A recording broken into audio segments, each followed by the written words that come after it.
글 가운데에 이렇게 참 읽어보니까 따뜻한 마음이 들어서 제가 한번 소개를 합니다. 제가 한번 읽어드리겠습니다. 70회 생일을 맞이한 노인이 갑작스런 치통으로 치과를 찾았습니다. 급히 차를 몰아 갓길에 주차하고 치료를 받고 나오니 교통 순경이 딱지를 떼고 있었습니다. 노인은 경찰에게 사정을 털어놓았습니다. 오늘이 70회 생일인데 아침부터 이빨이 아파서 정신을 차릴 수 없었습니다. 평생 법을 어긴 적이 없는데 생일날 딱지까지 떼게 생겼네요. 한번 봐주세요. 안 그러면 오늘은 정말 가장 재수 없는 생일날이 될 거예요. 이 두 사람의 대화에 이제 관심을 가진 사람들이 몰려들었습니다. 경찰이 법과 인정 사이에서 어떤 결정을 내릴지를 이제 구경하고 있었습니다. 한 번만 봐달라고 동정하는 이 노인의 하소연에도 경관은 조금도 표정 변화 없이 고지서를 기록한 후 무심하게 건네주고는 돌아섰습니다. 둘러선 사람들이 중얼거렸습니다. 역시 법이야. 경관에게는 법이 우선이지. 그래야 세상이 잘 굴러갈 수 있는 거야. 노인도 포기하고 고지서를 받아들고 차에 올랐습니다. 법은 법이지. 그래도 너무하네. 젊은 사람이 냉정한 표정하고서는. 그리고 차에 올라탄 노인이 이제 벌금이 얼마인지를 확인하려고 고지서를 펼쳐보았습니다. 그리고는 느틀 웃음을 지었습니다. 그 고지서에는 벌금 대신에 생신을 축하합니다 어르신이라고 써 있었습니다. 노인이 멀리 걸어가는 경관을 바라보자 경관이 노인에게 손을 흔들어 주었습니다. 여러분 감동이 안 옵니까?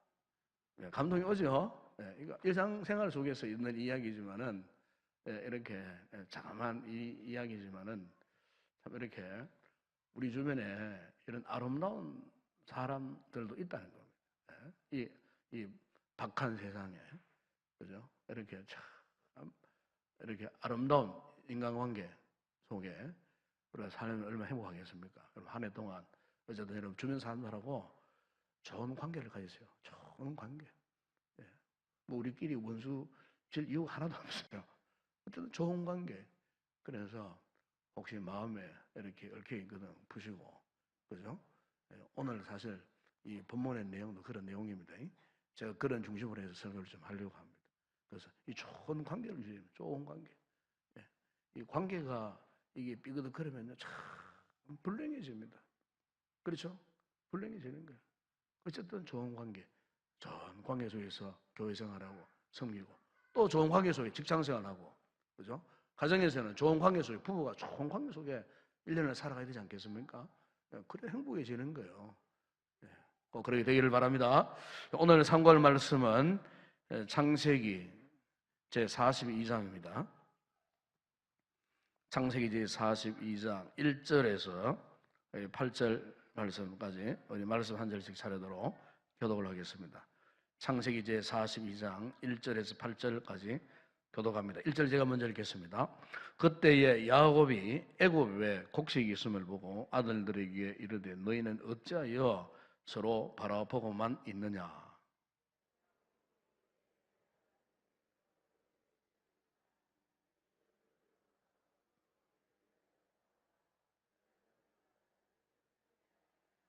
요셉의 형 10사람이 애굽에서 곡식을 사려고 내려가서나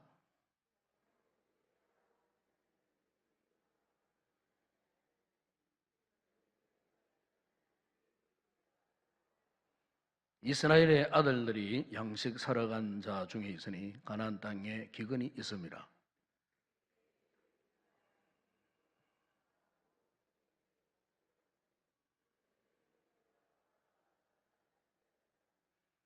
요셉이 보고 형들인 줄을 아나 모르는 체하고 음한 소리로 그들에게 말하여 이르되 너희가 어디서 왔느냐. 그들이 이르되 곡물을 사려고 가나안에서 왔나이다. 요셉은 그의 형들을 알아보았으나 그들은 요셉을 알아보지 못하더라. 아멘. 휴먼 다큐 프로그램에서 어느 한 아주머니의 아주 애절한 사연이 방영된 적이 있었습니다. 그분은 일찍 결혼했고, 그래서 1992년 6월에 이제 결혼해서 첫 딸을 이제 순산했습니다. 그래서 이제 딸을 놓고 몸조리를 위해서 이제 친정집에 내려갔습니다. 그래서 친정 어머니의 극진한 보살핌을 받은 지고 20일 된 어느 날 오전에 아주 한가한 그런 시간이었습니다. 그래서 친정 어머니가 그 귀여운 그 외손녀를 안방에 이제 뉘어놓고 잠깐 이제 쓰레기를 버리기 위해서, 날씨도 덥고 해서 이제 6월 달이니까 덥고 해서 이제 아파트 문을 활짝 열어놓고 이제 아래층 이제 쓰레기를 버리기 위해서 이제 내려간 것입니다. 딸은 이제 다른 방에서 몸조리를 위해서 이제 누워 있었습니다. 한 5분, 10분 이제 지난 후에 쓰레기를 버리고 이제 올라온 어머니가 아주 다급한 소리가 들려왔습니다. 얘야, 민지 어디 갔니? 그 애기 이름이 민지였어요. 민지 어디 갔니? 민지가 없어졌다. 네가 데려고 있냐? 애가 없다, 애가. 아니, 엄마. 순간적으로 일어난, 그야말로 눈 깜짝할 사이에 일어난 일이었습니다. 안방에 뉘어져 있던 아이가 뭐 대명천지야. 아이가 사라져버린 거예요. 그래서 정신 나간 채로 밖으로 할머니와 엄마가 뛰쳐나가서 찾아봤지만 흔적도 없어. 이름을 불러가면서 생후 20일밖에 되지 않는 아이가 그냥 사라져버린 거예요. 그래서 할 수 있는 모든 방법을 다 동원해봤지만 끝내 아이를 찾지를 못했다. 그런데 이제 20년 세월이 지났습니다. 그리고 이 애기 엄마는 20년의 세월이 지났지만은 그 같은 또래의 아이를 볼 때마다 생각나고 눈물 나고, 맛있는 음식을 먹을 때마다 그 딸이 생각나고 울고, 날씨가 추우면 춥다고 눈물 흘리고 울고, 좋은 일이 생기면은 또 딸을 생각해서 또 울고, 그야말로 그 딸을 잃어버린 후에 20년 동안 그 엄마가 눈물을 그렇게 흘리고, 행여나 잃어버린 딸을 찾을까 온갖 수소문을 다 해보고 다 했지만은 결국 20년이 지났지만은 그 딸을 찾지 못해서 이렇게 방송을 통해서 하소연하면서 그 딸을 찾으려고 애썼던 그와 같은 프로그램이 있었습니다. 제가 그걸 보면서 정말 눈물이 나서 눈물을 감출 수 없는 그런 내용이었습니다. 저는 이제 그걸 보면서 이런 생각을 했어요. 참 세상이 정말 악하구나. 정말 악하구나. 그 참 아이가 귀하다고 해서 갖고 싶다 해서 남의 아이를 그렇게 훔쳐가가지고 키운들 한번 생각해 보세요. 그 행복하겠습니까, 여러분? 물론 그 20일 된 아이는 뭐 모르겠죠. 예? 지금의 엄마가 부모가 뭐 생모인지 말하면 알 수 없잖아요. 그러나 정작 그 아이를 훔쳐간 그 인간은 과연 그 마음이 편안하겠습니까, 여러분? 예? 그 아이를 아무리 잘 키워놓은들 그렇잖아요. 그 아이를 볼 때마다 20년 전에 이렇게 저질러서는 안 될 그 흉악한 그 죄를 지은 그 양심, 그 양심이 그 사람을 평안하게 하겠습니까, 여러분? 그 죄악의 덩어리가 수시로, 그죠?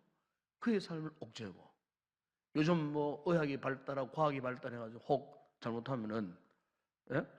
유전자 검사를 해가지고 또 잡힐 수 있는 그런 확률 있지 않겠습니까? 이런 생각하면은 그 아이를 갖고 싶어서 훔쳐간 그 사람들의 마음이 과연 편안하겠느냐? 한마디로 말하면은 참 불행한 삶을 살아갈 수밖에 없는 거죠. 왜냐하면 세상에는요, 감춘다고 모든 게 감추어지는 게 아니에요.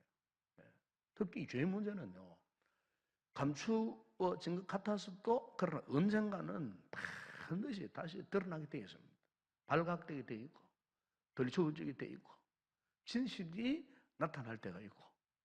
그러니까 그와 같은 못쓸 죄를 진 그 사람들의 삶이 과연 행복하겠냐? 얼마나 참 자불안석, 불안스럽고, 그죠? 일평생 참 불행하고, 이 후에 막급이잖아요. 과거의 그들의 전제를 어떻게 회복할 수, 돌릴 수 있겠습니까? 절대 그럴 수 없는 거죠. 이 죄라는 것이 볼 이런 겁니다. 죄라는 것이. 여러분, 우리가 창세기 42장에 보게 되면은 이와 같은 사람들이 나오는데, 그래도 누구냐면 요셉의 형들입니다. 요셉의 형들. 요셉의 형들. 오늘 여러분 1절에 보면은 어느 날 야곱이가 애굽에 곡식이 있음을 보고 아들들에게 말합니다. 너희는 어찌하여 서로 바라보고만 있느냐? 아버지 야곱이가 그 10아들들에게 하는 이야기예요. 그러니까 지금 우리가 이 상황을 보게 되면은 지금 가나안 땅에 애굽 땅에도 7년 흉년이 들어와서요. 변방에 있는 가나안도 함께 이제 그 모든 주변 지역들이 이제 이 흉년에 영향을 받는 거예요. 그리고 가나안 땅도 이제 흉년이 되었어요. 그러니까 가나안에 살고 있는 이 야곱의 식솔들도 이제 곡식을 구해야 되잖아요. 곡식이 없는 거예요.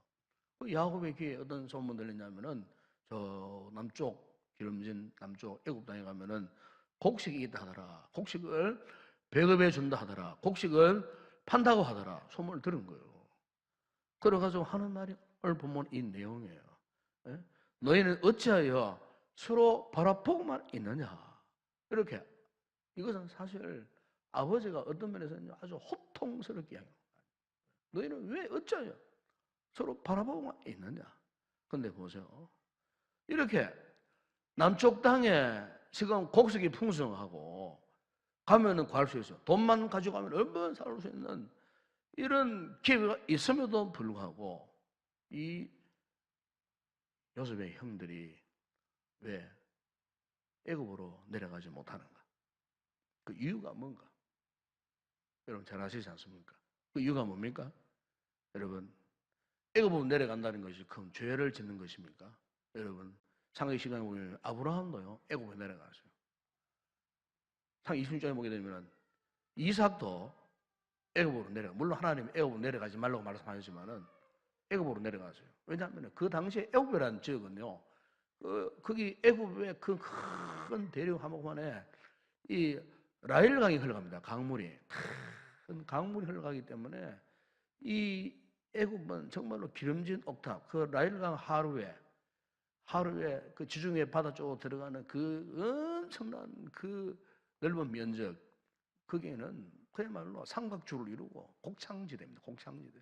거기서는 뭐 온갖 뭐 곡식들, 뭐 과일들, 이런 생필품에 필요한 모든 것들이 거기에서 다 생산되어지는 엄청난 기름진 뭐 그런 곡창지대예요. 그러다 보니까 그 삼각주 지중해 이 변방을 통해 갖고 항상 이게 무역이 활성화되어지고 이렇게 문화 교류가 이루어지고 그 주변 국가 항상 이렇게 통상 업무들이 이제 이루어지는 그야말로 상당히 지금으로 말하면 굉장히 경제 이 자유지역과 비슷한 그런 곳이었어요. 누구나 마음만 먹으면 누구나 애굽의 문물을 도입할 수 있고 애굽의 식량도 공급받을 수 있고 누구나 돈만 있으면 내려가가지고 얼마든지 할 수 있는 그런 경제적인 교류가 활성화되어 있던 그런 지역이 바로 애굽입니다. 애굽은 정말로 부를 상징하는 그 당시에 잘 사는 요즘 현대로고 말하면 미국과 같은 어떤 그런 국가였어요. 어떤 면에서 위험성이 전혀 없어요. 외부와의 모든 활동이 개방되어 있는 그 땅이 애굽입니다. 애굽. 그런데 마음만 먹으면은 가나안 땅에 흉년이 왔으니까 이제 곡식을 충분히 저장해 놓은 그 애굽에 내려가 가지고 얼마든지 곡식을 구입할 수 있는 여건이 있음에도 불구하고 이런 긴급한 상황 속에서 아버지가 너희들은 왜 애굽으로 내려가지 않느냐? 가서 양피 좀 구해 오너라고 그 아버지가 호통을 쳐도 이 요셉의 형들이 서로 얼굴을 바라보고 서로 주저주저하고 있었다 그 말이에요. 왜 그랬을까요? 예전에 동생 요셉에게 행한 그 죄가 생각난 거예요. 어떠했습니까? 창세기 37장 28절을 보게 되면 미디안 상인들에게 은 20에 꼴보기 싫은 동생을 팔아먹어버렸어요. 너야. 그러니까 애굽 땅은 자신들이 팔아먹은 동생 요셉이가 팔려간 땅, 애굽. 그렇기 때문에 애굽 그러면 자신들이 저지른 범죄 행각이 자꾸 생각나는 거예요. 그러다 보니까 의도적으로 애굽을 피하고 싶어요. 의도적으로 애굽을 생각하고 싶지 않았어요. 애굽 이야기가 나오면 싫었어요. 그런데 아버지의 입에서 직접 이제는 애굽이라는 이야기가 나온다는 겁니다. 그래서 여러분 2절에 보기에는 야곱이가 아버지 야곱을 또 이야기합니다.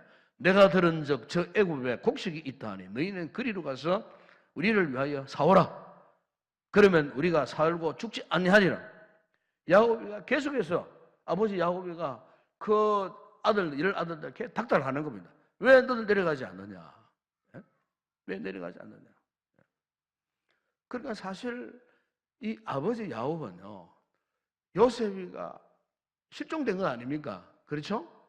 실종되어버린 오늘 갑자기 실종되어버린 그 아버지의 극찬한 사랑을 받고 채색 옷을 입고 그 12 아들들 가운데서도 가장 사랑했던 아들이 요셉이거든요. 이 요셉이가 실종되어버린 그 이후에 참 아버지로서의 상처가 큰 거예요. 그 앞서 말씀드린 그 어머니처럼 20년의 세월이 지나도 딸 아이가 생각나가지고 무엇을 보더라도 눈물 흘리고 딸 생각하고 잊지 못하는 것처럼 여러분 아버지 야곱이가 요셉이를 쉽게 잊을 수가 있었겠습니까? 다 큰 아들 갑자기 그것도 실종당해서니까 그러다 보니까 이 야곱이가 짐작을 한 거예요. 저놈들이 저 형들이 저것들이 내 사랑하는 요셉이를 어떻게 했지? 정확한 뭐 증거는 없지만은 짐작하는 거예요. 짐작. 그러니까 요셉이는 지금까지 그 10아들들에 대해서 혐의점을 두고 있었다 그 말이에요. 그리고 그 아들들 역시 20년 동안 동생 요셉만 행하면은 편할 날이 없는 편할 날이. 그 아버지가 애굽 이야기하니까 가슴이 들컹거리는 거예요. 아, 요셉을 팔아 넘긴 그곳 애굽. 그러니까 이제 뭐 10형제들 가운데 제가 짐작해보면 그래요. 10형제들 가운데 그래도 마음이 유약한 아들들이 있을 거 아니에요. 가슴 아픈 거예요. 아버지가 성경에 보게 되면 요셉을 잃어버리고 아버지가 한없이 울었다 했거든요. 그러니까 같은 형제지만은 마음이 유약한 형제들은 옆에 있는 다른 동생의 형 보고 형 솔직히 이야기하지. 솔직히 이야기하지. 이야기해버리자. 우리가 그랬다고 이야기하자. 이런가 아주 강성적인 형은 함부로만 안 그렇겠어요? 형들이 뭐 협박하고 하니까 왜? 그 들통나면은 막 큰일이 벌어지니까 지금. 그래서 어쨌든 이런 참 형제간에 참으로 기가 막힌 자신들이 저질러 놓고도 지금 20년의 세월이 흘렀잖아요. 요셉이가 애굽 총리가 되었는 계산하면은 그러니까 그때까지도 참 요셉이 사건 때문에 이 형들이 마음 편할 날이 없었던 거예요. 마음 편할 날. 그래서 아버지가 하도 그렇게 애굽으로 내려가려고 하니까 어쩔 수 없이 이제 오늘 본문에 보게 되면 이 10형제들이 양식을 구하기 위해서 애굽으로 내려갑니다. 그리고 8절에 보게 되면은 요셉을 만납니다. 요셉을 만나는데 요셉은 그 형들을 알아봤어요. 그러나 형들은 요셉을 알아보지를 못했어요. 왜? 요셉의 신분이 그만큼 현격한 차이가 있었다는 거예요. 가나안 땅에 농사짓고 목축받은 그 촌부들 모습하고 애굽의 대제국에서 그것도 바로 다음으로 총리가 된 금빛 완장을 끼고 머리를 쓰고 화창한 그 왕복 같은 옷을 입고 있는 요셉이 그 변화된 모습 쉽게 알아볼 수 없죠. 당연한 거죠. 그러나 동생 요셉에는 형들을 알아봤습니다. 네. 알아보고 오늘 본문 7절에 보면은 모른 채 하고 오히려 아주 음한 소리로 너희가 어디서 왔나야? 그러니까 그 앞에서 벌벌 떠는 거죠. 벌벌 떨면서 사실 얼굴도 못 드는 거죠. 어쩜 요셉을 알아보지 못한 것은 그 권세 앞에 눌려갖고 얼굴도 그냥 못 보고 어떻게 감히 얼굴을 쳐다볼 수 있겠어요. 고개 숙이고 그저 곡식 얻으러 왔다고 막 그저 그냥 땅만 쳐다보고 이렇게 벌벌벌 떨고 있는 그와 같은 모습. 그러니까 그 엄청난 위세 앞에 이 형들이 자신의 내면에 상처가 되고 불안해 그 원흉이었던 동생 요셉이를 그렇게 팔아먹었던 그 죄, 이 죄성이요. 그들이 입술을 통해서 저절로 고백돼서 나옵니다. 그 고백이 나오는데 읽지 않았지만 13절에 보세요. 거기 보면은 그들이 이르되 당신의 종 우리들은 12형제로서 가나안 땅 한 사람의 아들들이라. 막내 아들은 오늘 아버지와 함께 있고 또 하나는 없어졌나요? 자신들이 처리해 놔놓고. 이게 여러분 그렇지 않습니까? 죄를 지으면요 그 죄의 근성, 본성이 자신도 모르게 얼굴 표정이나 말로 드러납니다. 네. 죄 짓고 몸 감추는 거예요. 죄를 지으면은 항상 거기에 눌려 있어요. 우리 사람에게는 양심이라는 게 있어요. 양심이라는 게 있어요. 그렇기 때문에 그 죄를 감출 수 있느냐? 절대로 감출 수가 없어요. 감출 수 없어요. 이렇게 이 형들처럼 자기 스스로 자신들이 그 죄를 이렇게 드러내게 돼 있다 그 말입니다. 여러분 여기서 우리가 알아야 할 사실이 뭐냐면은 지금 그들의 마음속에 그들의 내면 속에 꽁꽁 숨겨놓던 그 죄 문제, 그 죄 문제, 그 죄 문제 때문에 그들은요 하루도 편할 날이 없었다 그 말이에요. 하루도 편할 날이. 여러분 죄의 속성이 뭔 줄 압니까? 죄가 우리 마음속에 있으면요 평안을 뺏겨버립니다. 평안을 뺏겨버려요. 그래서 여러분 다윗이 시편 38편 3절에서 이런 고백을 했습니다. 주의 진노로 말미암아 내 살에 성한 곳이 없사하며 나의 죄로 말미암아 내 뼈에 평안함이 없나이다.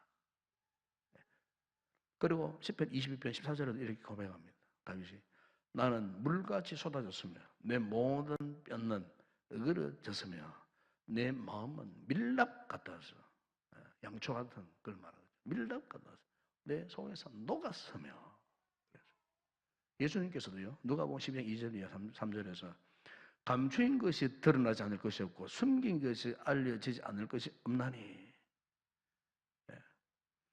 감추인 것이 언젠가는 다 드러난다는 겁니다. 여러분 요즘 이 사회 이슈 특히 여러분 뭐 공직자들의 부정부패 뭐 작년 같은 경우에는 뭐 국정농단 뭐 이런 여러 가지 사회적인 뭐 이런 부패 사건들 보십시오. 다 드러나잖아요. 국무총리 한번 해먹을 넣고 나오던 사람들 보십시오. 완전히 발각급 뚝김을 당해요. 차라리 가만히 있었으면 안 드러날 텐데 한 잔에 해먹으려고 나왔다가 본전도 못 찾고 완전히 발가벗김 당하고 수치를 당하고 있는 거 없는 거 뭐 부정부패 해먹은 거 뭐 다 드러나는 모습을 거기서 볼 수가 있어요. 여러분 뉴스에 종종 나오면은 이미 몇 년 전에 뭐 이렇게 뭐 살인해갖고 안매장했는 사건이 지금 들춰나잖아요. 과거 몇 년 전에 저기 경주에 가면은요, 경주에서 저리 보문화 쪽으로 어느 쪽입니까? 동해 쪽으로 올라가는 그런 호수가 있어요. 호수. 그 무슨 호수인지 모르겠는데 몇 년 전, 수년 전에 물이 빠져나갔어요. 하도 가물어가지고. 그런데 그게 차 안에 사람이 죽어 있는 거예요. 10년 된 사건인데 자체를 못한 거예요. 그런데 물이 빠지고 나니까 10년 전에 있었던 사건에 그 장본인 당사자가 시신이 거기서 발견되는 거예요. 요즘 여러분 그런 일들이 많잖아요. 예? 아무리 죄를 지어도요, 예? 결국에는 그게 다 드러나게 되어 있어요. 예. 그럼 여러분, 우리가 이 같은 죄 문제를 어떻게 처리할 수 있을까요? 이 같은 죄 문제를. 예. 내 마음의 평안을 빼앗아가고 나를 불안하게 만드는 이 죄의 처리를 어떻게 할까? 어떻게 하면 이 죄의 처리가 될 것인가? 여러분, 창세기 42장 그 21절에 보게 되면은 거기에 이런 말씀이 있습니다. 그들이 서로 말하되, 형들이 말한다 그 말이죠. 우리가 아우의 일로 말미암아 범죄하여 그가 우리에게 애걸할 때에 그 마음의 괴로움을 보고도 듣지 못하였으므로 이 괴로움이 우리에게 보십시오. 이제 드디어 그들이 죄를 어떻게 합니까? 그들 입술로 고백합니다. 고백합니다. 여러분, 우리가 이 죄 문제를 치료하는 정말 중요한 방법은 자신이 스스로 고백을 해야 돼요. 고백. 이 고백하는 게 정말 중요한 거예요. 그냥 속으로 하면 안 돼요. 입술로 고백해야 돼요. 입술로. 속으로 내가 이런 죄를 지었는데 절대로 그 죄문이 해결 안 됩니다. 네, 특히 여러분 보세요. 인간관계에서 내가 누굴 해코지했다. 그것은요, 하나님 앞에만 하나님 이런 죄를 지었습니다. 회개한다고 절대 그 죄 문제 해결되지 않습니다. 그걸 아셔야 돼요. 그 사람 찾아가서 먼저 고백을 해야 돼요. 친구야, 내가 네한테 이런 죄를 지었다. 용서해다오.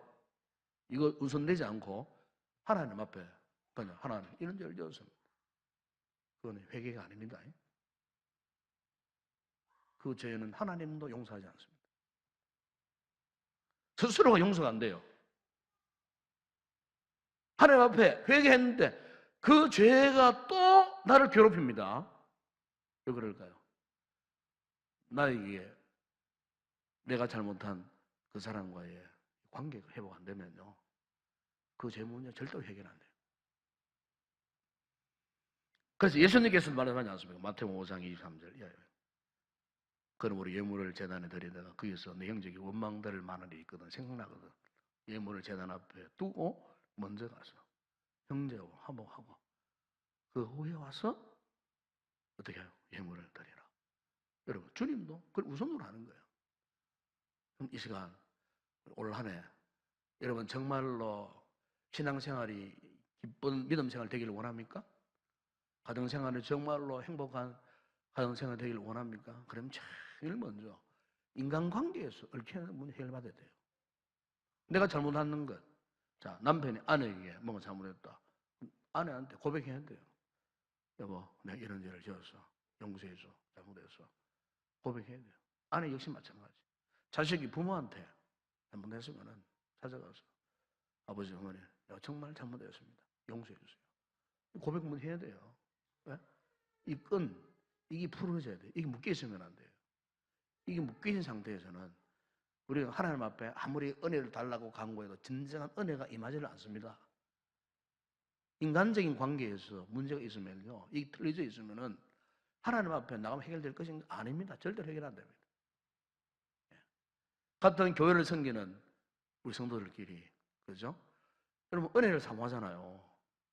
우리가 복받고 행복한 이 교회 생활, 봉사하고 성교 생활 원하지 않습니까? 그런데 내가 누구와의 관계 속에서 묶여있어, 지금. 세일 가족 안에서 꼴보기 싫은 인간이 있어. 그러면 그 사람은 올 한 해 또 은혜 못 받아요. 그걸 먼저 풀으셔야 돼요. 좋은 관계. 그런데 수많은 사람들이 그것을 무시하고 덮어놔버려. 무시해버려요. 그러니까 은혜를 사모하는 가운데 진짜 그 사람이 은혜가 안 임하는 거예요. 은혜가 임하면 기도의 문이 열리고 은혜의 창이 열리고 성령의 불이 감동이 오고 믿음이 생기고 열정이 생기고 사명에 큰 죽기를 강하는 열심이 생기는데 그런 게 없어. 사라져버린 거예요. 왜 그럴까요? 1단계 인간관계에서 지금 문제가 있는 거예요. 자, 목회자와 성도들 관계 속에 문제가 생겨서 여러분 은혜 받겠습니까? 내가 아무리 어린 말씀을 준비하고 선포를 해도 나를 미워하는 사람이 예를 들어서 그 사람이 내 말씀을 전하지 말 은혜 받겠어요? 축복을 받겠느냐 그 말이에요. 내가 우리 성도를 정말로 사랑하고 눈물 흘리고 기도하고 축복해야 되는데 내가 누구를 미워해요. 그런데 아무리 내가 미워한 마음을 갖고 그 사람을 향하여 축복기도 한다고 그 축복이 되겠어요? 안 되는 거예요. 우리 하나님 앞에 순수하고 정직하고 진실해야 돼요. 이 관계가 회복되지 않고 우리가 어떻게 하나님 앞에 정상적인 은혜를 받겠다고 할 수가 있겠어요? 안 되는 거예요. 아마 여러분 수년 전에 저도 봤는 영화입니다만은 그 미량이라는 영화 있지 않습니까? 미량. 그 미량인 영화에 보게 되면은 30대 초반에 한 아주머니가 어린 유치 아이를 데리고 있는 아들이 있었어요. 그 아주머니는 피아노